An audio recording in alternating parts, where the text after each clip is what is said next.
Good afternoon. This is Mechanics of Materials.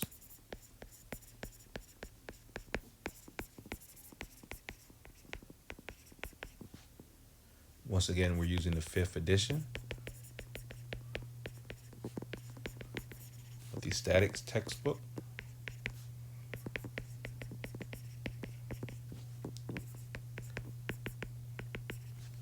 R.C. Hibbler.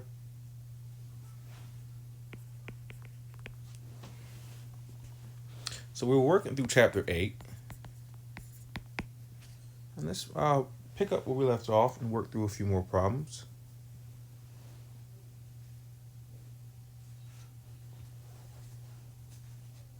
So let's take a look at problem 8-14 on page 397.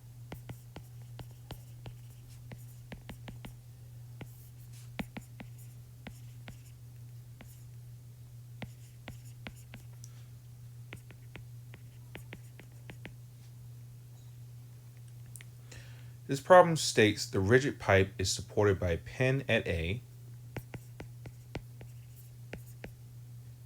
and an 836 steel guide wire.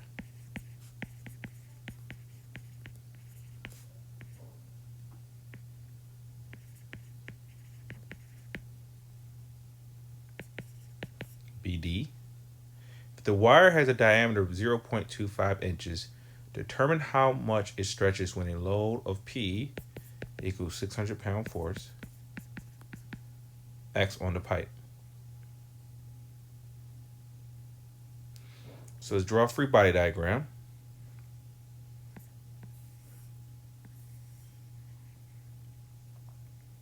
You got your P equals 600 pound force acting here.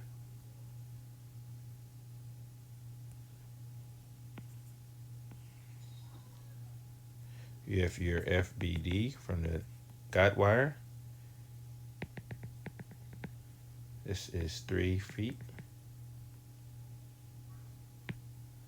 And this is excuse me, 3 feet. This is a 3, 4, 5 triangle. Base is 3, height is 4. So our hypotenuse must be 5 feet. So that's the ratio, 3, 4, 5 triangle. They said a pin at A. So to counteract the force in the guide wire BD, our AX must go in the positive X direction.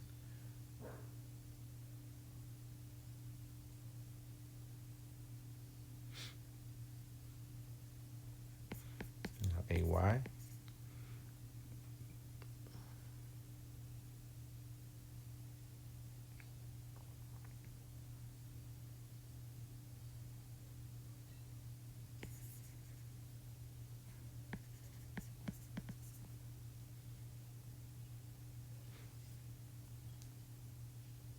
So they want to know how much the wire stretches.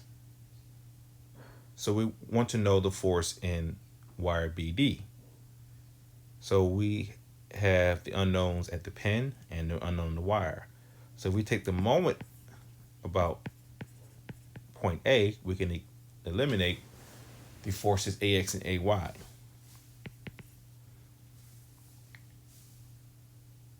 So we have our force in the wire, FBD, times the vertical component, which is the 4/5 ratio, times the perpendicular distance to point A, which is 3 feet,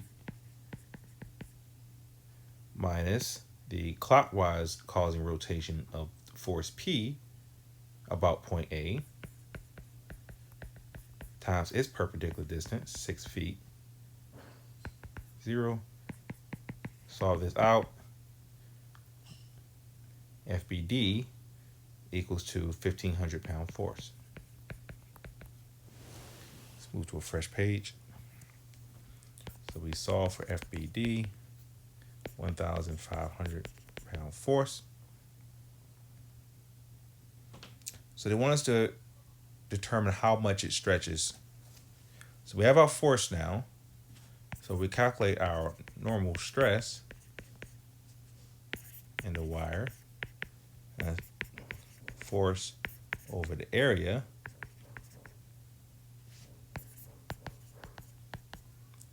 So it'll be 1,500 pound force.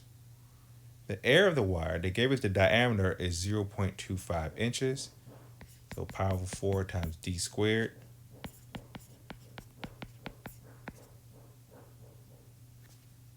This gives you, multiply this out, square root of 0.25 to multiply by power of 4.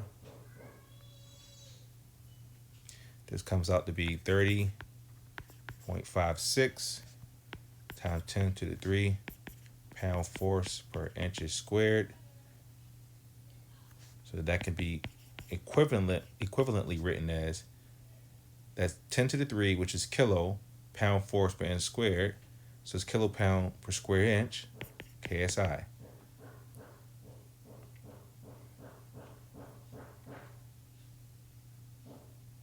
So this is an A36 steel. So if we go to the back cover of our textbook, and this is in US units, for A36 steel, E is 29 times 10 to the 3 KSI.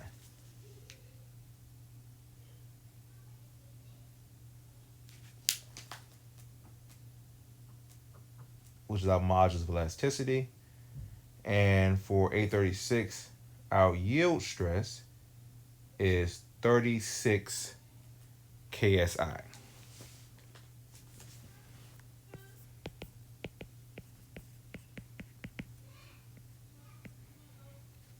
This is from back cover for A36 steel. And note, one page in the back cover is for SI units, one page is for US units. So make sure you're using the right page for the right units. So then our calculated normal stress in the wire is less than the yield stress,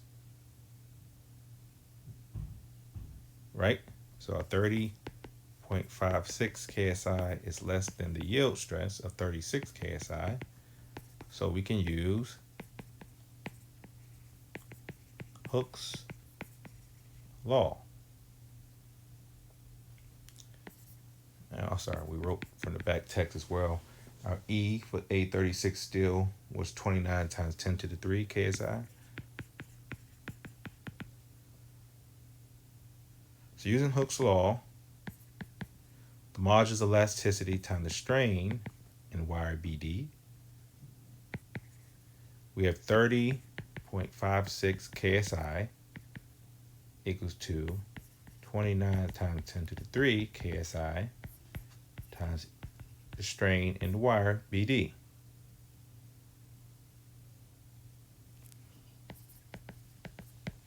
Strain in wire BD, divide 30.56 by the 29 times 10 to the 3 KSI, you get 1.054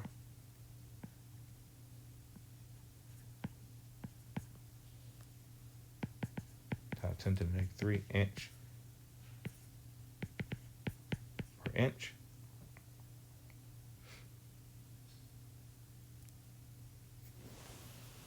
Let's rewrite that. So the strain in wire BD is 1.054 times 10 to the minus 3 inch per inch.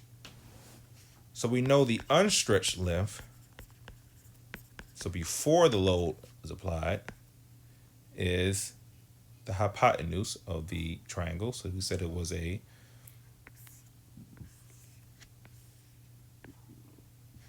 this is A, this is D, this is B, this is the wire, this is 4 feet, 3 feet. So this hypotenuse must be equal to 5 feet.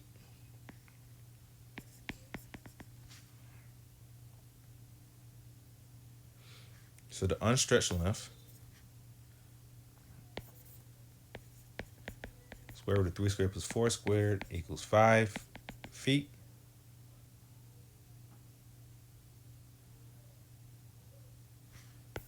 Then convert that to inches. 5 feet times 12 inches per 1 foot. 5 feet equal to 60 inches. So then the wire stretches our change in length, our final length minus our initial length, is our strain times our initial length, which is 1.054 times 10 to the minus 3 inch per inch times our 60 inches. So how much the change in length is, or how much it stretches, is 0.0632 inches.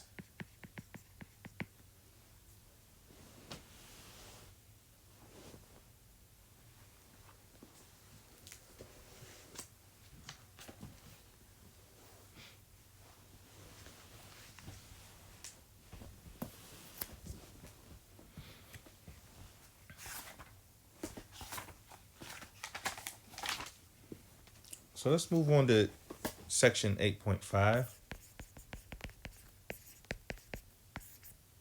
This is Poisson's ratio.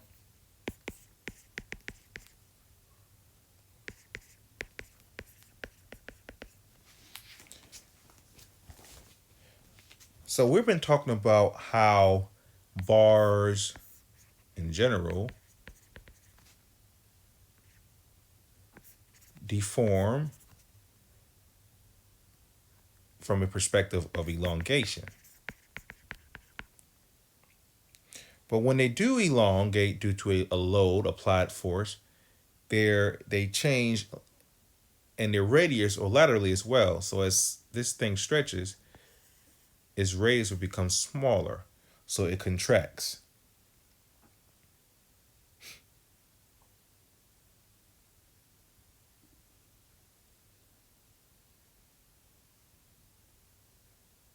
So we have longitudinal changes and lateral changes.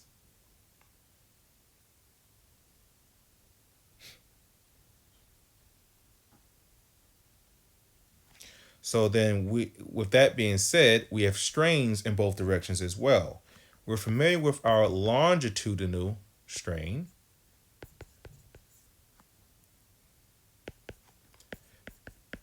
Final minus initial over initial, which can be written as delta over L.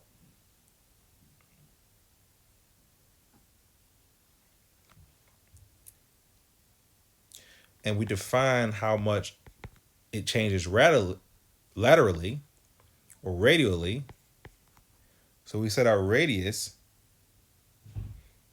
R, then how much the radius changes will be R minus RF.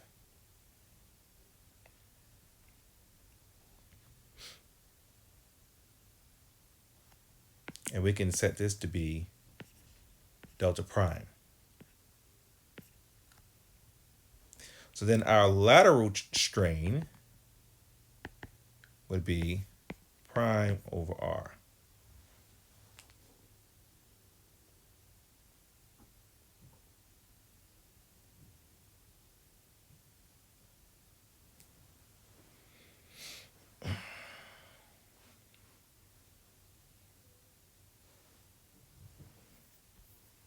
So then within the elastic range, the ratio of these strains, and we mean the longitudinal strain and the lateral strain, is a constant.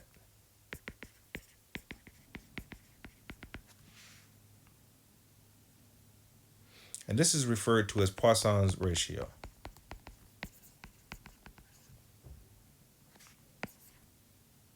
Given by the Greek symbol nu. Looks like something like a V.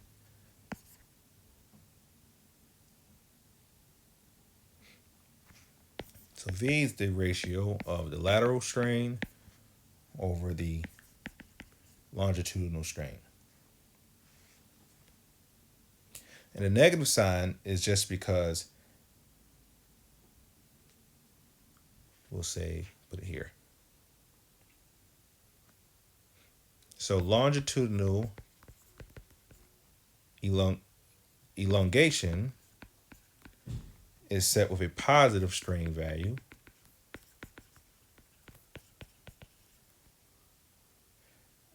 And since this causes, as something stretches, it becomes thinner. So this causes lateral contraction, and it's set with a negative strain value. And likewise, if the longitudinal change causes the length to, as in compressing, to cause it to become smaller, then the lateral change will become wider. So then that longitudinal change will be negative, and then the lateral change will be positive in that scenario. So Poisson's ratio is a dimensionless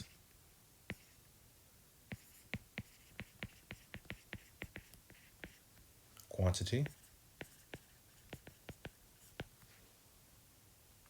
with a maximum value of 0.5.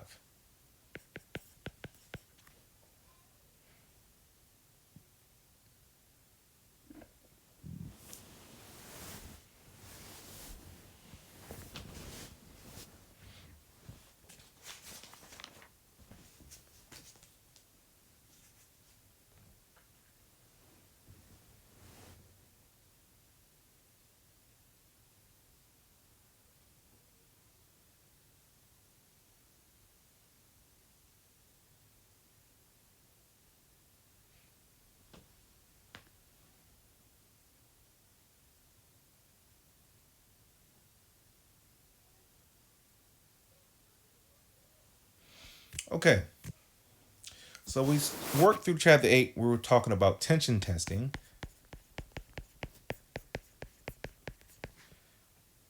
And normal stress strain relationship. Well, now we'll talk about shear stress strain relationship. So, as opposed to tension testing,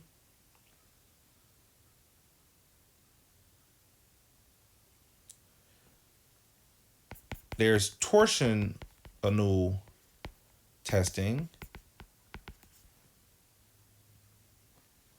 where specimens are subjected to torsional loadings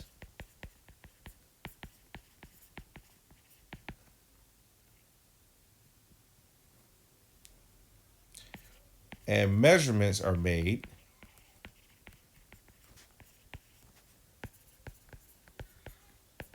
of the applied torque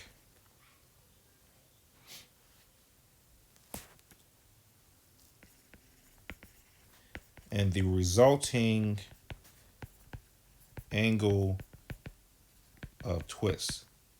Now, we will define these terms in more detail later. In later chapters, we'll be covering. But the main thing to take out of this, that we can develop shear stress and strain diagrams similar to how we did for normal stress and strain.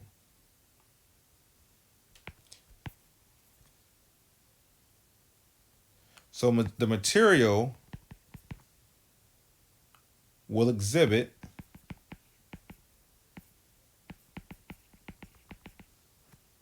linear elastic behavior and will have similarly a defined proportional limit.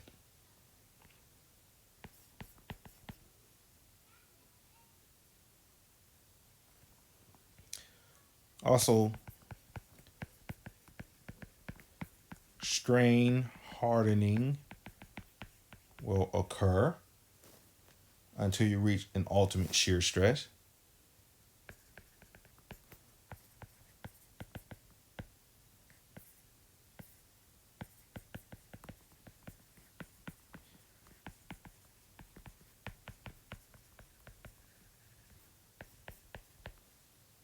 So a lot of similarities between the normal stress strain diagrams and the shear stress strain diagrams.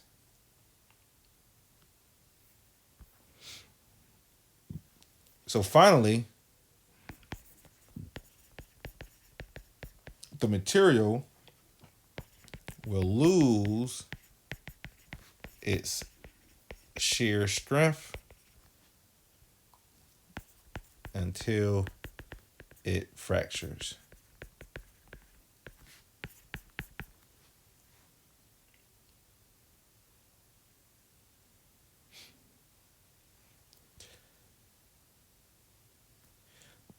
But like we said for normal stress and strain, the elastic behavior for shear stress strain is linear. So Hooke's law for shear can be written.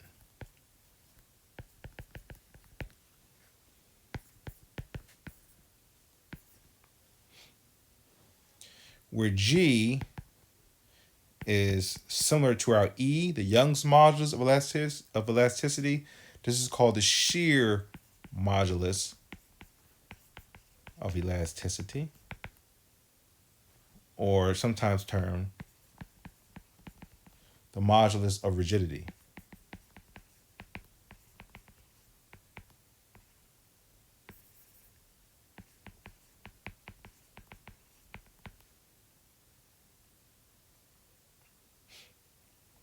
And once again,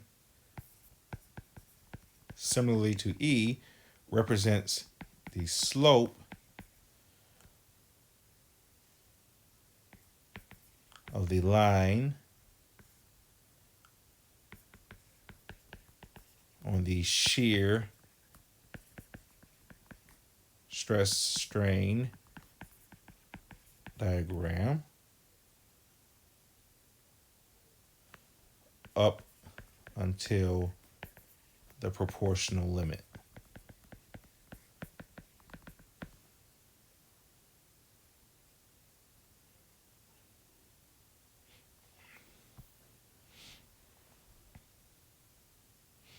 So then our Poisson's ratio can be used to relate our shear modulus of elasticity to our Young's modulus of elasticity by the equation G equals to E over 2 times 1 plus nu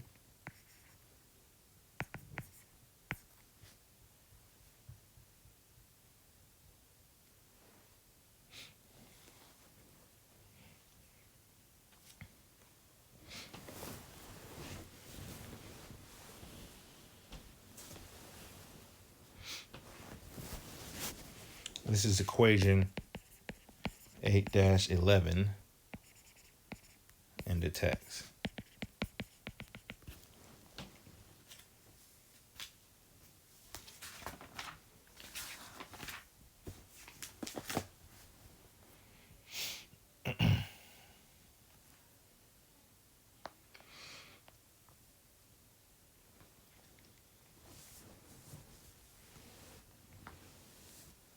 Take a look at the problem. Look at 8:20 in your text. This is on page 404. Here it states the acrylic plastic rod is 200 millimeters long and 15 millimeters in diameter. If an axial load of 300 newtons applied to it, determine the change in its length and the change in its diameter. So they gave us the Young's modulus of elasticity for the plastic, 2.70 gigapascals. And the Poisson's ratio nu 0.4. Remember, it's a dimensionless quantity.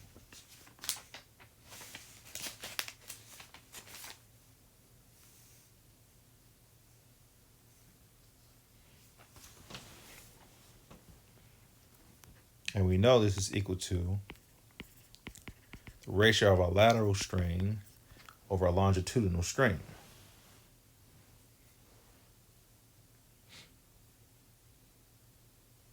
So the applied load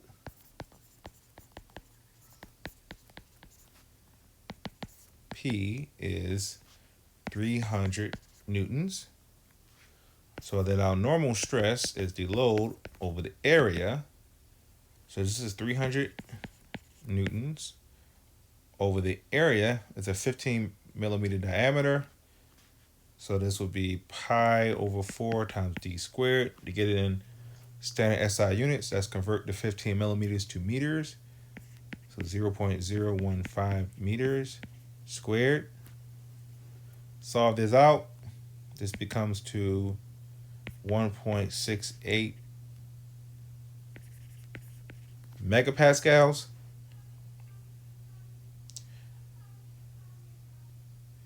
So using our relationship between Young's modulus of elasticity, the normal stress, and our longitudinal strain,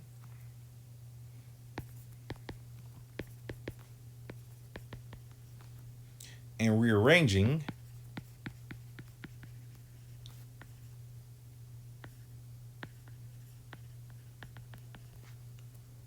you have your E longitudinal, your normal stress over E. When we calculated this, normal stress, 1.68 megapascals. E was given as 2.70 gigapascals.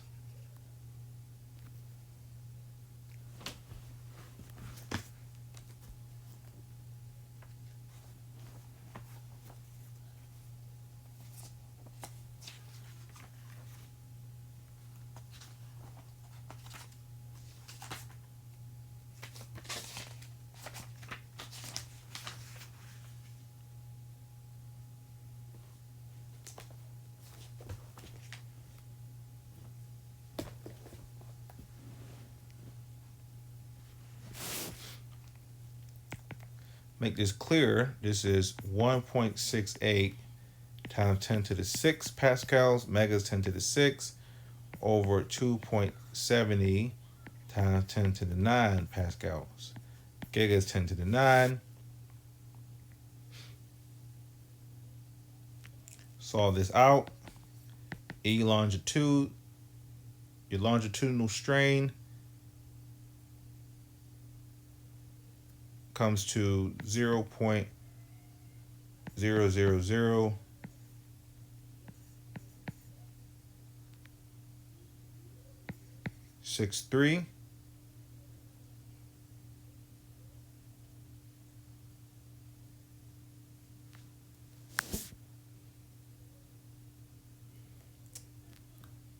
Let's go to a fresh page. So your longitudinal strain is 0.00063. So our change in length in the longitudinal direction is the E longitudinal times your initial length. The initial length is 200 millimeters.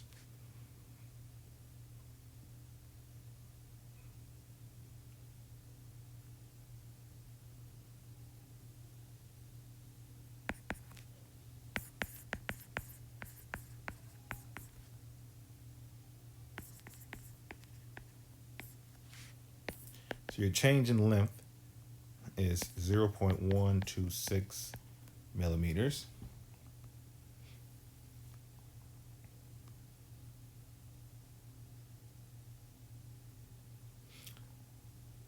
So that's our longitudinal change in length.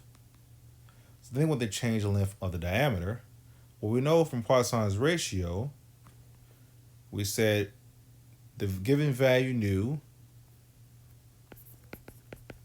which was 0.4, negative the ratio of the lateral strain to the longitudinal strain. So, rearranging that equation, our lateral strain is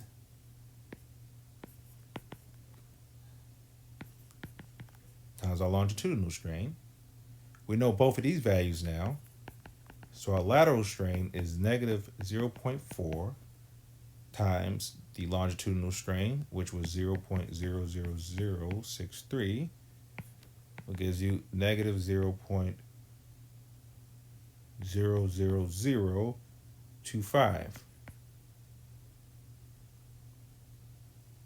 And it's negative because the applied 300 Newton load is causing the rod to tension to stretch. Well, if it's stretching longitudinally, then its diameter will contract. So that's why it's negative here. So then our change in radial length, how much it contracts, our change in diameter, the original diameter was 15 millimeters.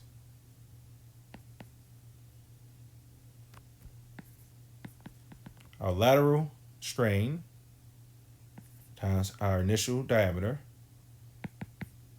negative 0.00025 times 15 millimeters. So our change in diameter is negative 0.0037 millimeters. So as it stretches to a change in length of 0.126 millimeters, its change in diameter contracts 0.0037 millimeters. That's the way to look at it.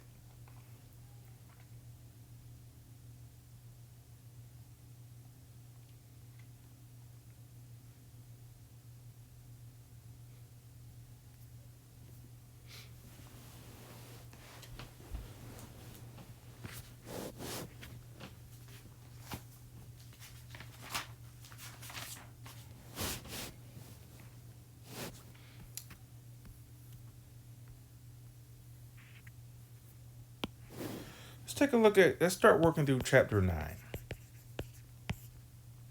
which is axial load.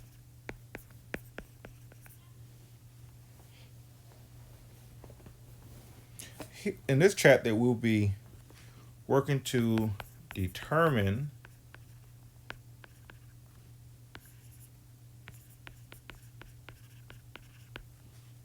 the deformation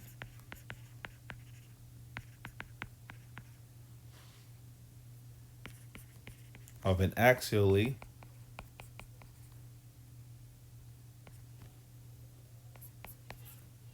loaded member.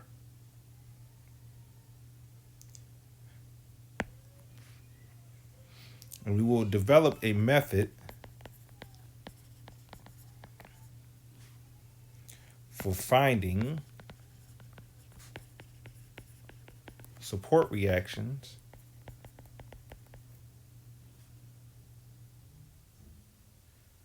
when these reactions cannot be determined strictly from the equations of equilibrium.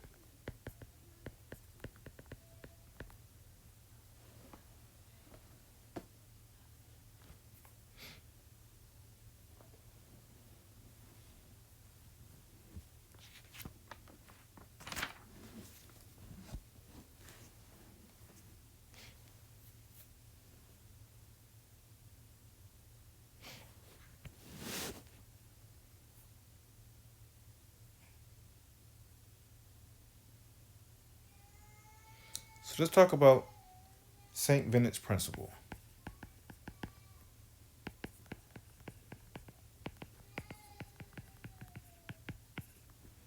Which simply states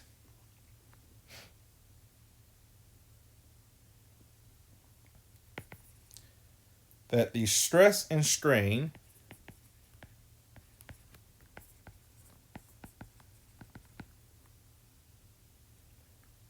produced at points in a body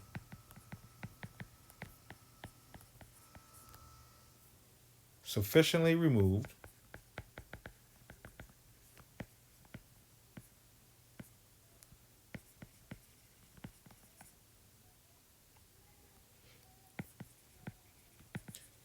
from the region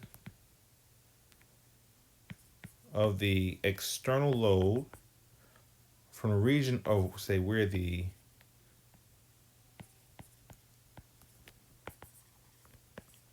external load is applied, will be the same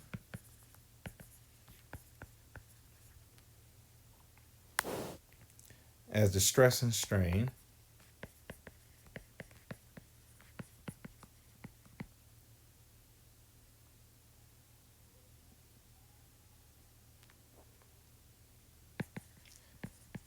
produced by any other applied external loading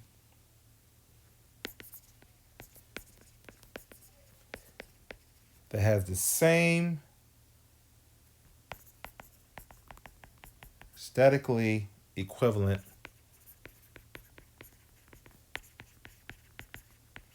resultant and is applied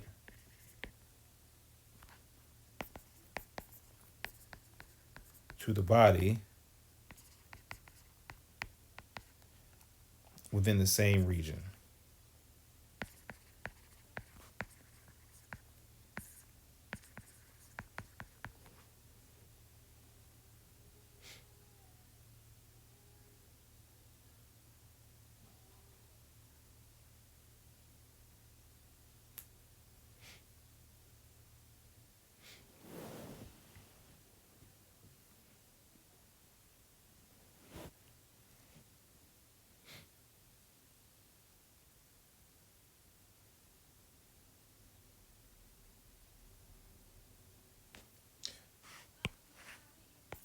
So using Hooke's law and the definitions of stress and strain,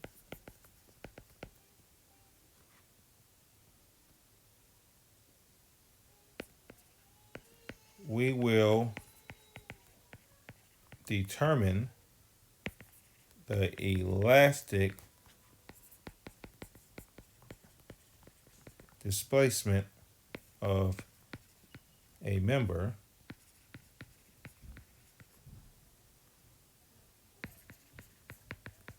subjected to axial loads.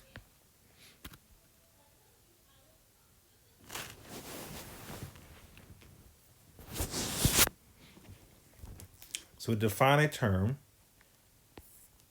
This is termed the relative, delta here is termed the relative displacement of one end of a bar with respect to another,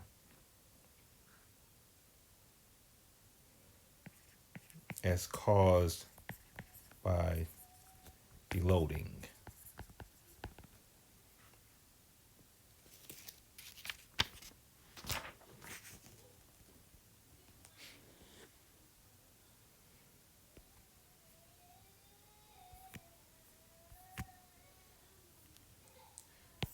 So this is displacement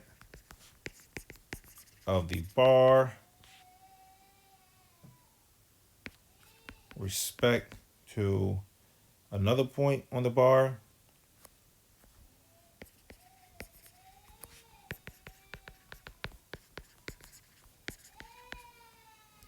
due to the loading. L is the original length of the bar.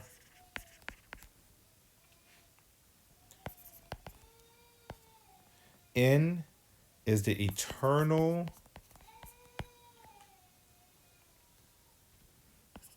axial force. A is the cross-sectional area of the bar. And E is Young's modulus.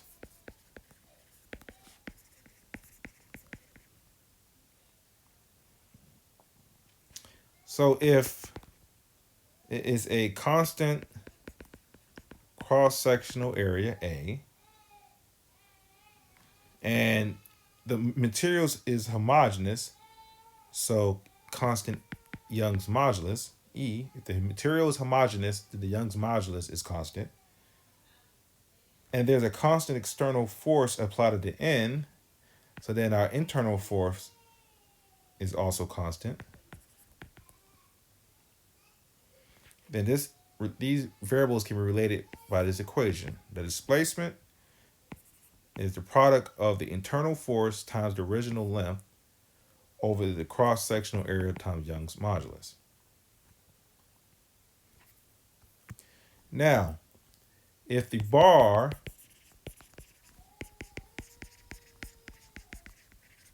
is subjected to several different axial forces along its length,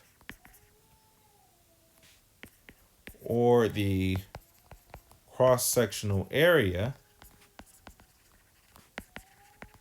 changes, or Young's modulus changes,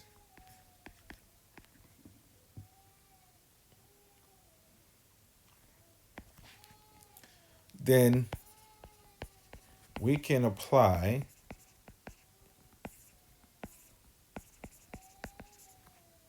the equation to each segment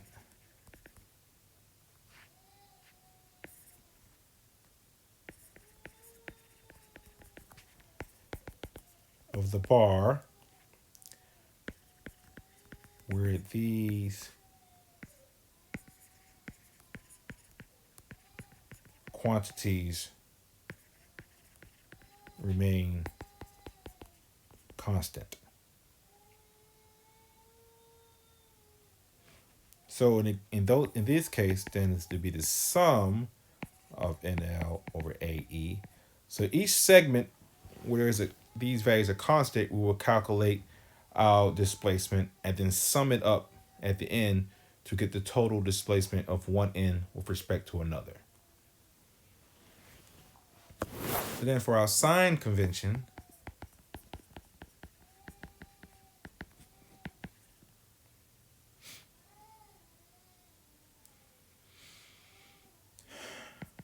the force N and displacement are considered to be positive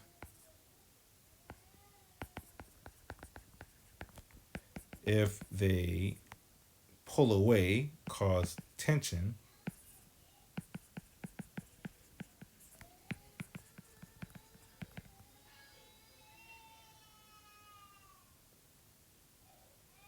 and it'll be negative,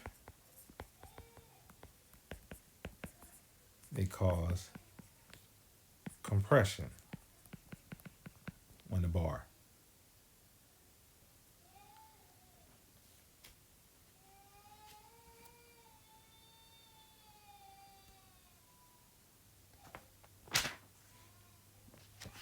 Let's take a look at some problems.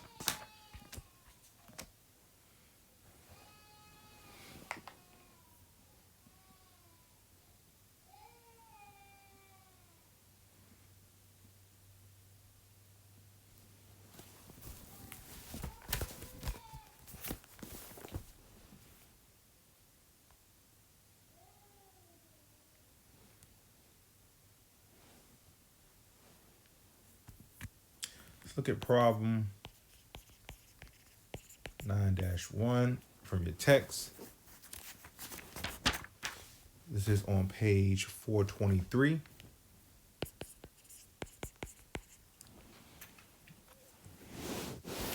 It states the A992 steel rod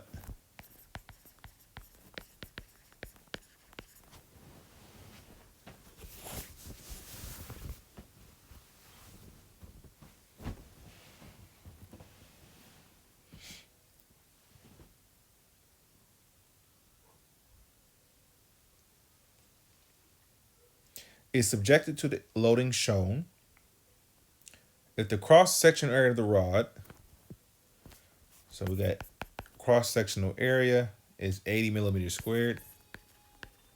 We know from our back cover, this is SI units, so that for A992 steel, our E going to our back cover for SI units,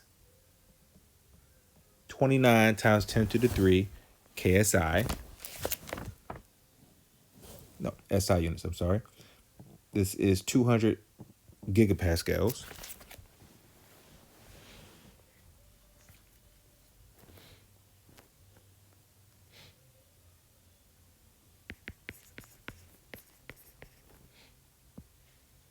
So that's our first two clues. They gave us the material, A992 steel.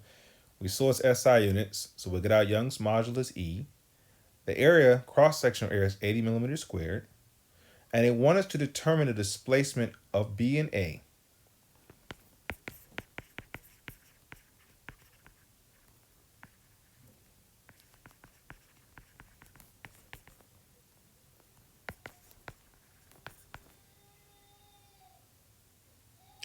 So we know we're working with the equation.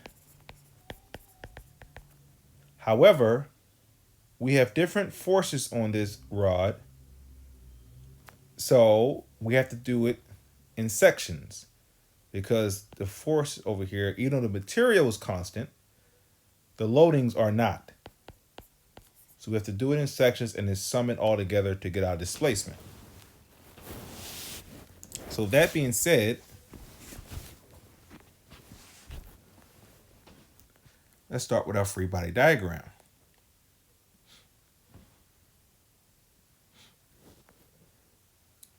So our first so let's start with the initial one. So we have our rod coming down.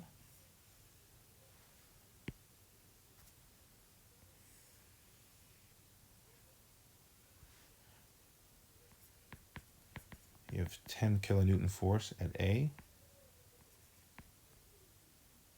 at B,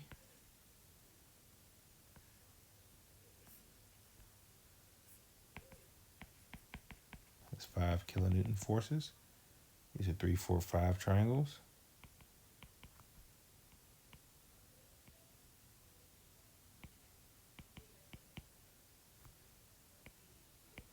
C, you have 6 kilonewton forces coming off. These angles are 45 degrees. And that's your D. This length here is 0.75 meters. This length here is 1.5 meters. This length here is 1 meter. Okay. So our first section will be in AB. So we have the 10 kilonewton force here. So our corresponding axial force, we'll say PAB. AB, we made our section here. So for equilibrium,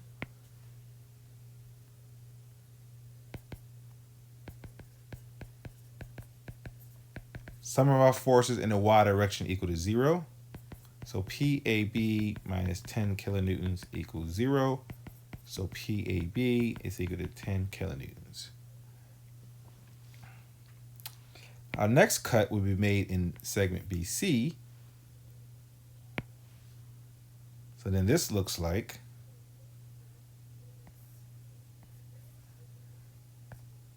you have your 10 kilonewton coming down.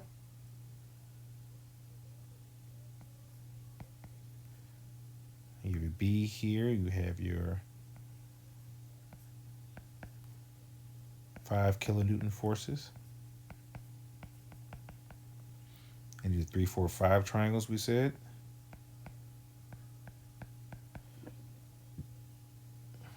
And you have your PBC, your axial load in member BC. So once again, sum of our forces in the y direction equals 0. So it'll be PBC minus your 10 kilonewtons minus 2 times your 5 kilonewtons times the vertical components here, which would be the 4/5 ratio, equals 0. Solving this out, PBC is 18 kilonewtons.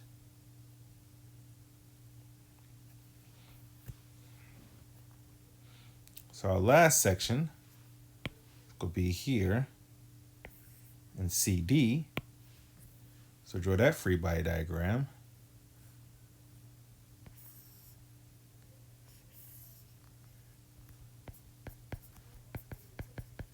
You have your 10 kilonewtons coming down.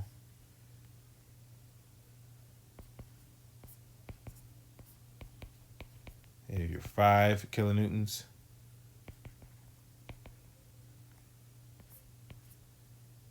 You have your 6 kilonewtons.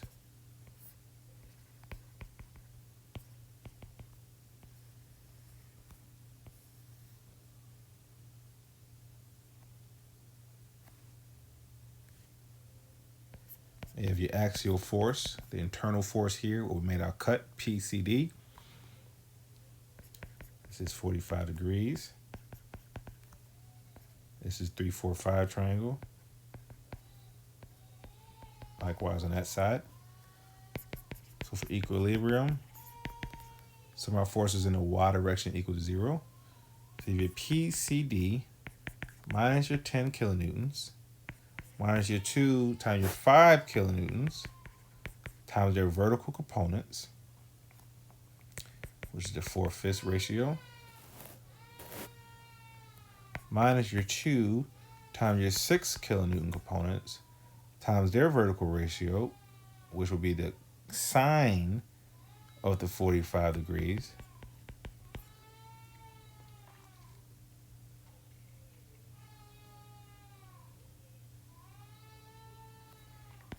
equals 0.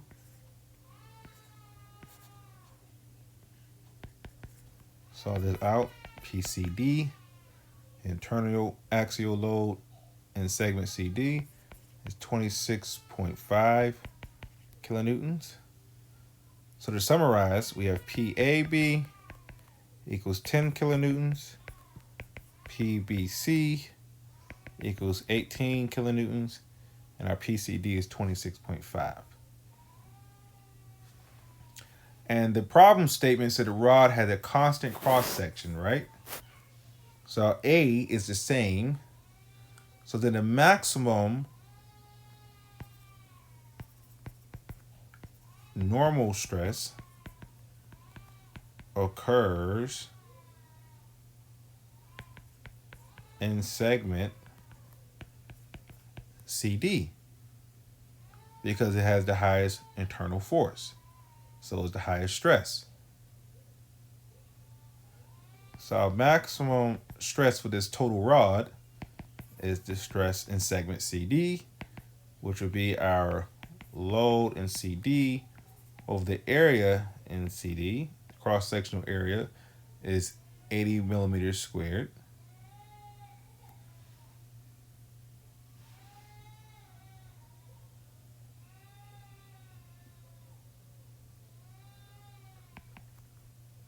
So solving this out, you get 26.5 times 10 to the 3 newtons.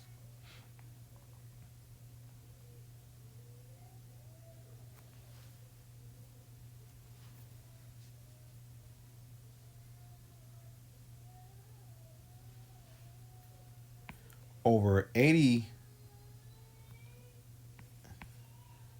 millimeters squared. We have to convert that to SI units, standard SI units. So 1 meter squared is 10 to the 6 millimeters squared.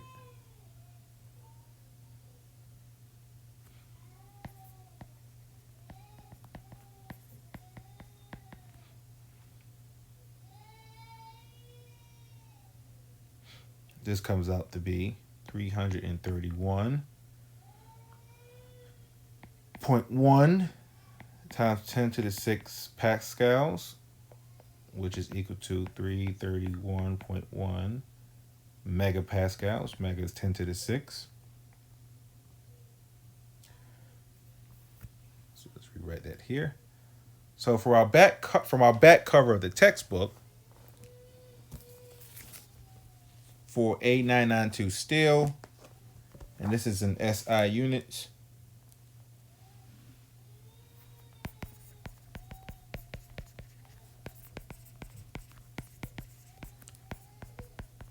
E is 200 gigapascals, and our yield stress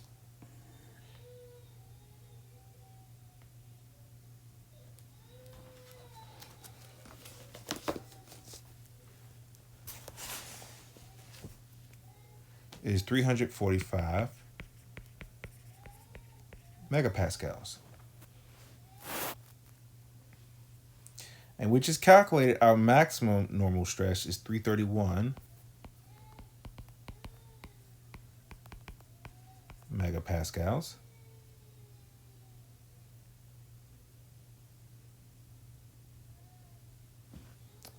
So our max is less than our yield.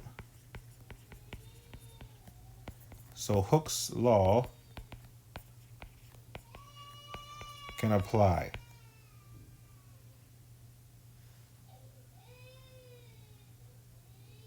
So then for our total displacement, we have to sum up for each one. All right, so let's see what the question says. The question says, now the load, let's make this statement. The load so let's rewrite that. The rod is attached at D. The load is causing the rod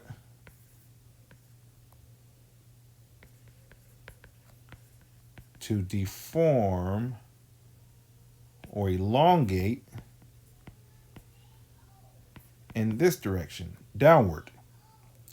So the question says, determine the displacement of B and A. So then what they're saying is determine B with respect to D and determine the displacement A with respect to D.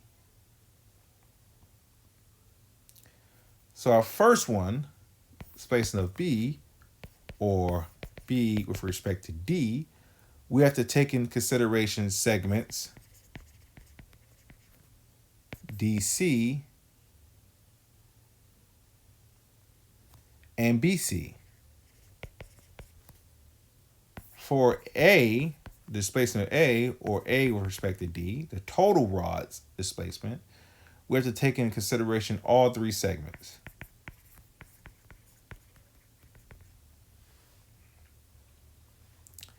For our displacement at B, using the formula NL over AE,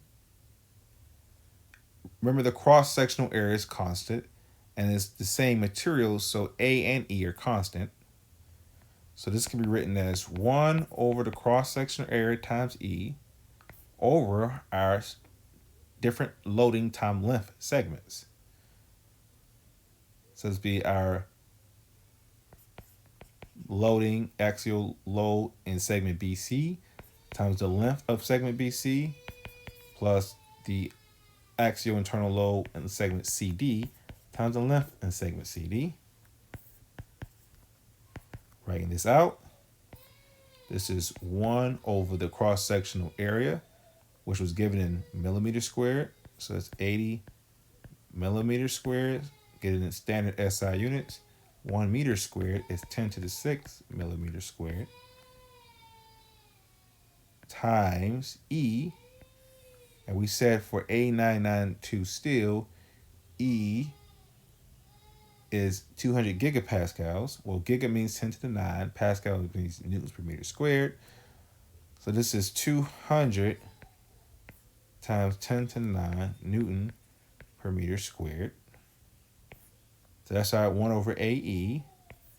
Now it's times the PBC, which we already said was 18 kilonewtons. 18 times 10 to the 3 newtons. Times the length, BC, which is given as 1.5 meters.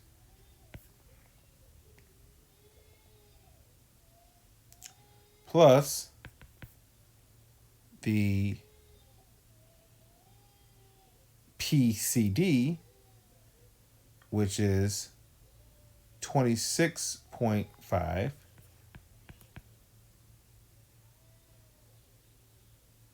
times 10 to the 3 newtons times the length in CD, which is 0.75 meters.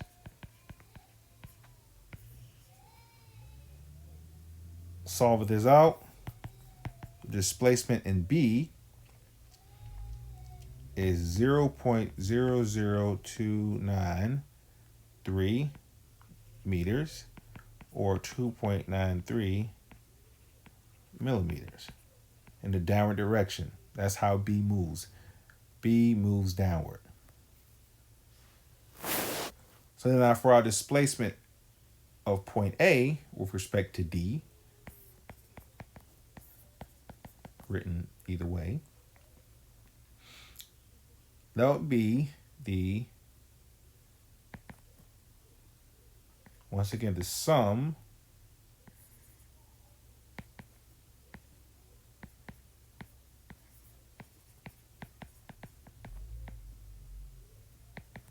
equal to 1 over A times E times your PBC times LBC plus PCD times LCD plus PAB times LAB.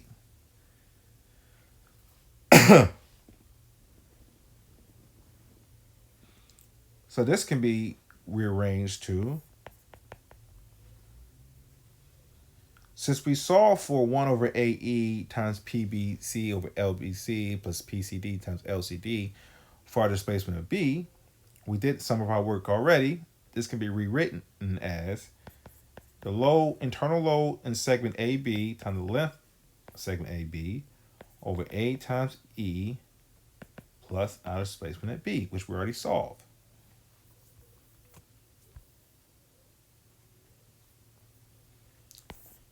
So our displacement at A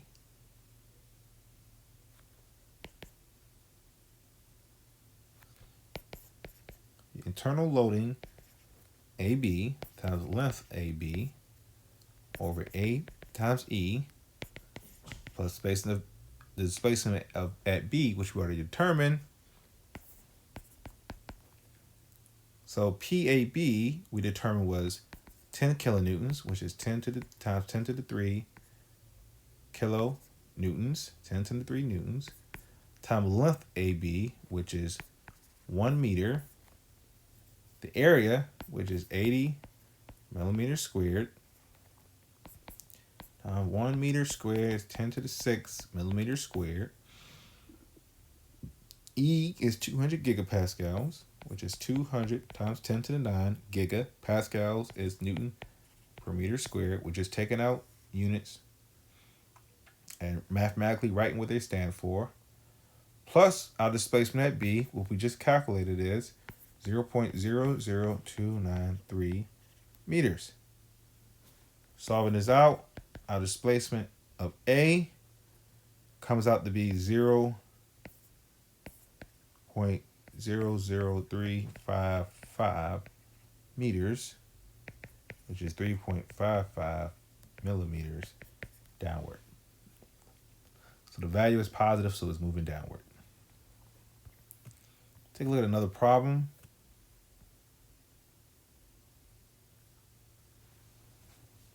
Same page, page 423.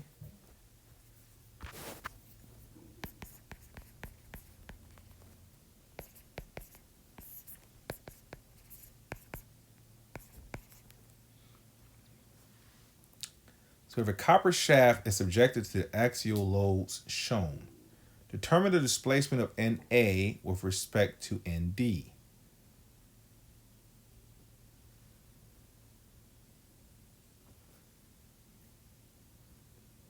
The diameters of each segment, so let's draw it out, we have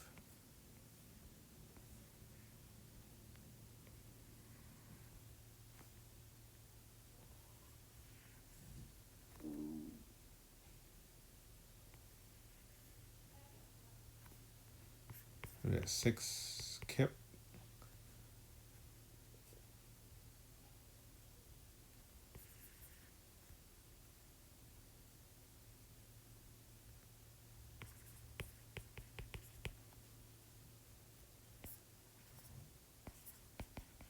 A kip coming here. This is 5 kilopound force. 5 kilopound force here. 2 kilopound force. 2 kilopound force here. This distance here is 1 inch. This distance here is it's 100 inches, I'm sorry. It's 100 inches. This is 150 inches. This is 100 inches.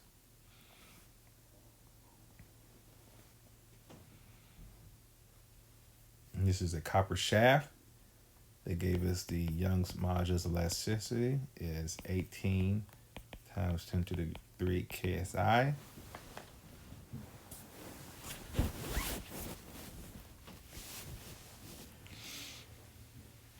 And they wanted to know, this is end A, this is B, C, D, and they want to know the displacement of end A respect to ND.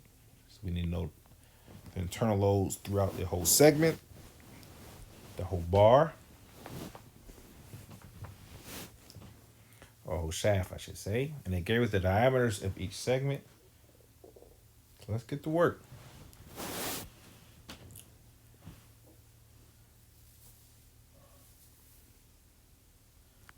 So we make our first cut, because remember, we need to know the internal loads. So whenever we hear the word internal, we have to do sections. So we do our first section here.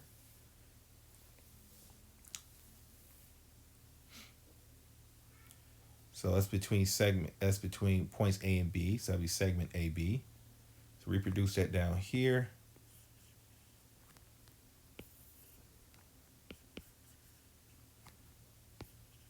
Give you 8 kip. So therefore, our PAB must balance that out for equilibrium. So the sum of our forces in the x direction equals 0. You have 8 kip minus PAB equals 0. So PAB equals 8 kip. Your next cut here. So to redraw that free body diagram,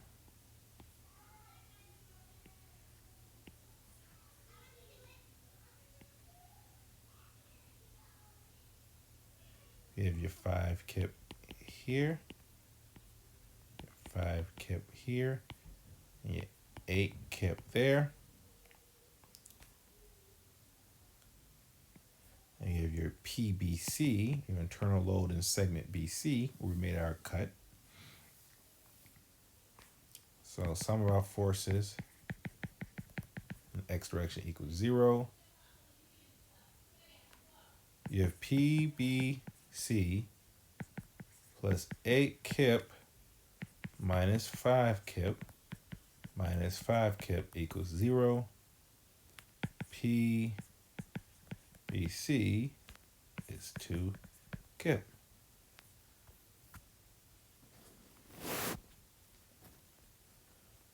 So your last segment is right here in section CD.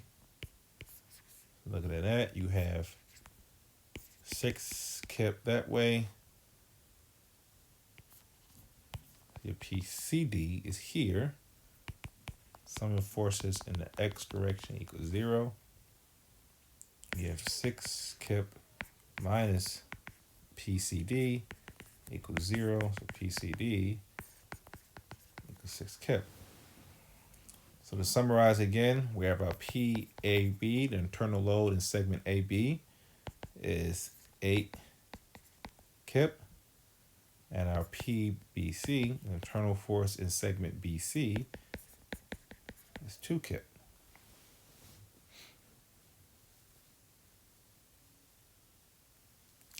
So for displacement of A respect to D, since our loadings change throughout this shaft, as well as the diameters, we have to do them in segments.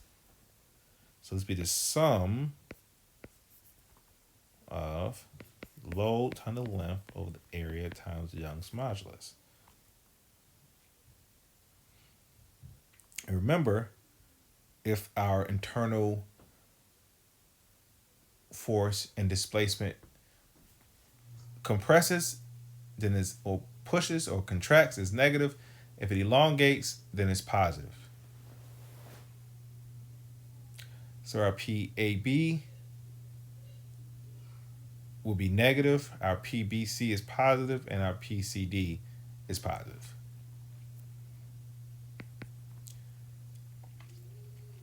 So A, the displacement A with respect to D takes into account the whole shaft.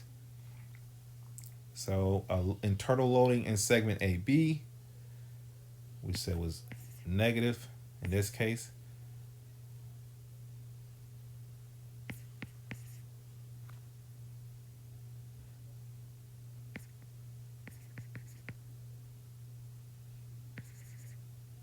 And kip is 10 to the 3 pound force, kilopounds, times the length.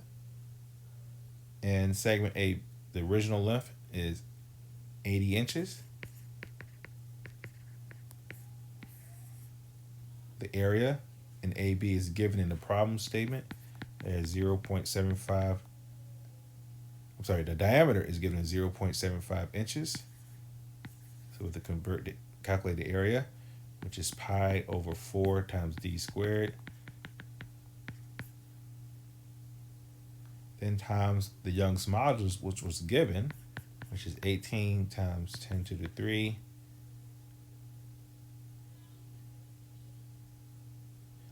KSI, which is 18 times 10 to the 3. And that's times 10 to the 3 pound force per inches squared. Plus the displacement in segment BC, which is 2 kilopounds. Our PBC is 2 kilopounds, which is 10 to the 3 pound force, times the length of segment BC, which is 150 inches, over the area of segment BC is pi over 4. The diameter of segment BC is given as 1 inch squared. The Young's modulus is the same throughout the shaft. So it's 18 times 10 to the 3 times 10 to the 3 pound force per inches squared. Plus our last segment, section CD, which was 6 kilopounds. 6 times 10 to the 3 pound force times the length, which is 100 inches, over the area of that segment, power 4. CD is given as 0.5 inches. the diameter that is. So 0.5 inches squared. 18 times 10 to the 3. 10 to the 3 pound force per inches squared. All my units are homogeneous.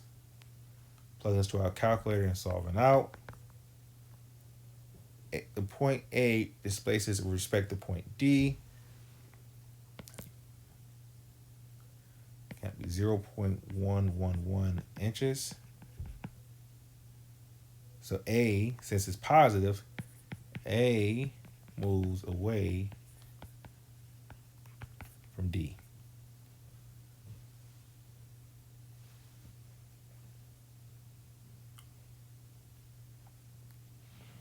So elongates.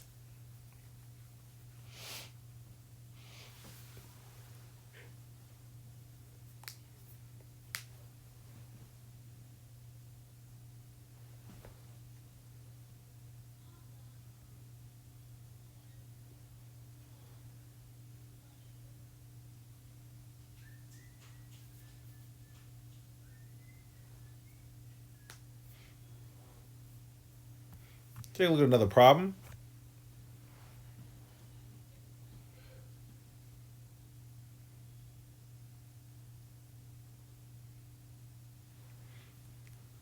Think of problem 9.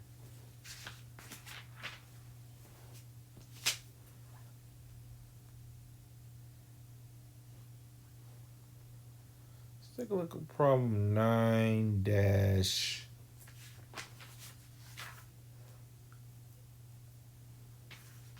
3.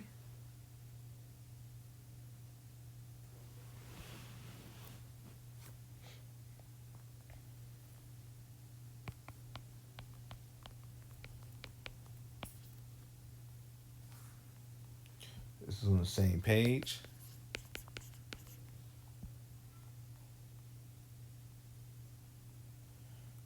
So this is a composite shaft consisting of aluminum, copper, and steel sections.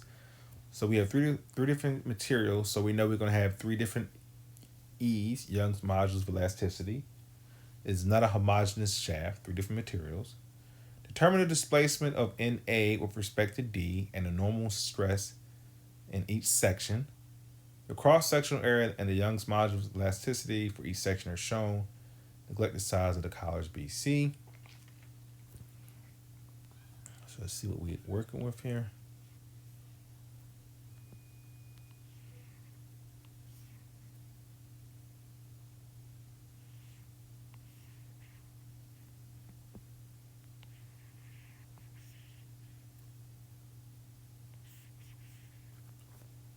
So we have 1.5 kilopounds this way, 1.75 kilopounds, 3.5 kilopounds going this way.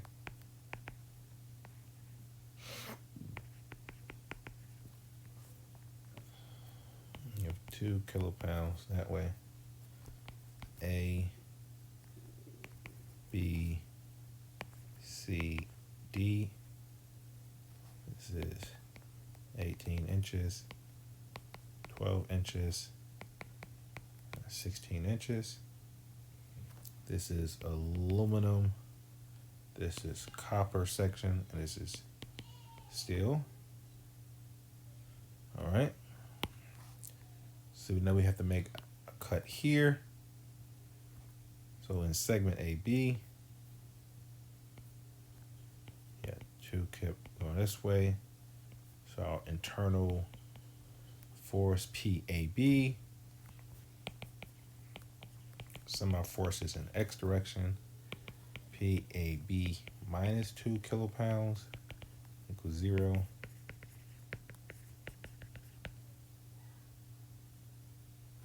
So the next section will be there.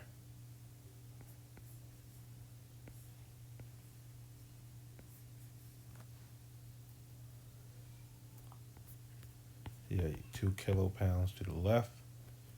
You have your 3.5 kip. Your 3.5 kip coming here. Your PBC, your internal force in this section. Some force in the x direction. You have your 3-point kip plus your 3.5 kip minus your 2 kip minus your PBC. Solve this out. PBC comes out to be 5 kilopounds.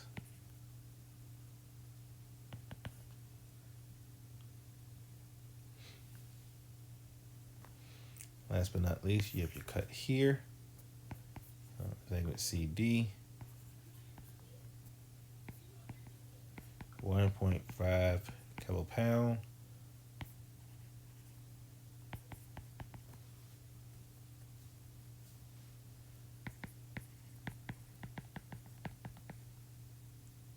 Sum of force in the x direction. PCD minus 1.5 kilopounds equals 0. PCD is 1.5 kilopounds. So we have our internal forces in each of the 3 segments. The question asks for the normal stress in each segment. So to recap, we said our PAB was 2 kilopounds. Our PBC was 5 kilopounds. And our PCD is 1.5 kilopounds.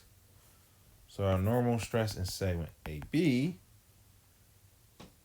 is the force in segment AB over the area AB. Well, this is 2 times 10 to the 3 pound force. The area is given in the problem image as in AB is 0.09 inches squared.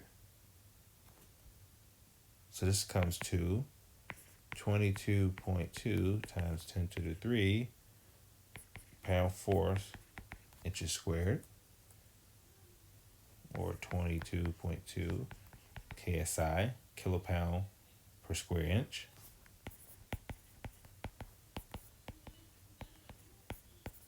For segment BC, force in BC is 5 kilopounds, and the area in BC is 0.12 inches squared. Solve this out.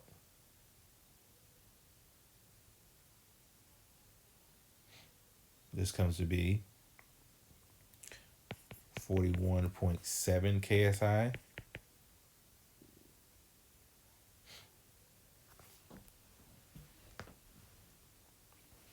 Your normal stress in segment CD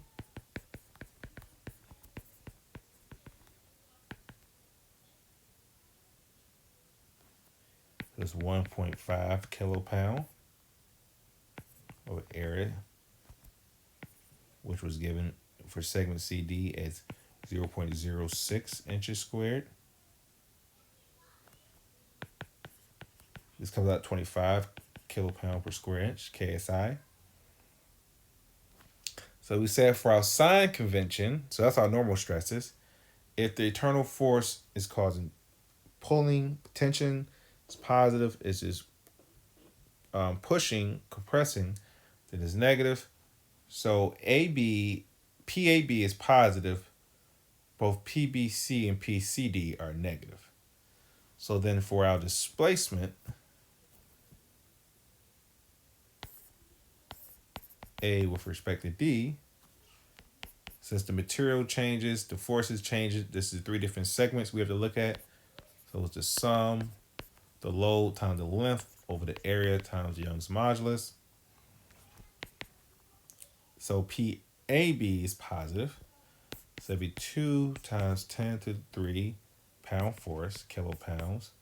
But the length of AB is 18 inches. Over the area in AB, which is 0.09 inches squared, times Young's modulus for aluminum, which is given as 10 times 10 to the 3 KSI which is 10 to the 3 pound force per inches squared. So my units work out. So we said PBC was negative in our sign convention. So it's negative 5 kilopounds times 10 to the 3 pound force.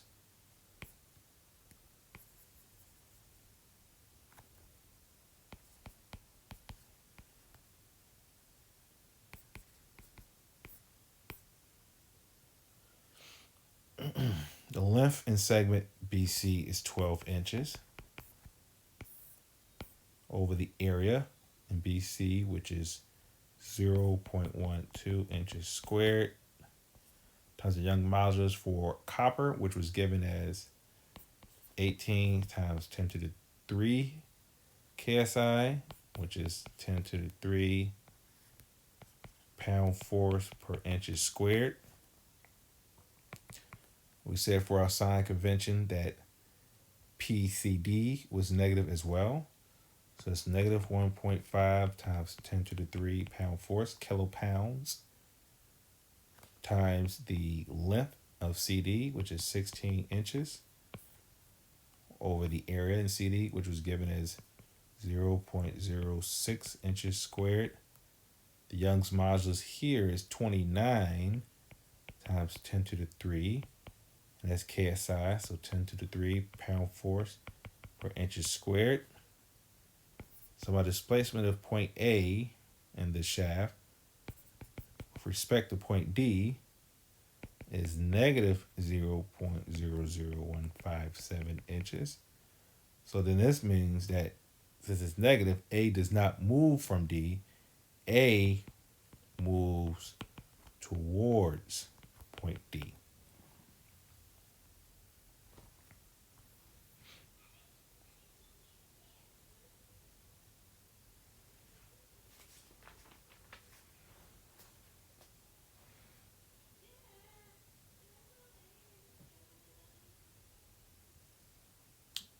So we'll stop here in today's lecture. Please continue to work hard. If there are any questions, do not hesitate to send me an email. Thank you.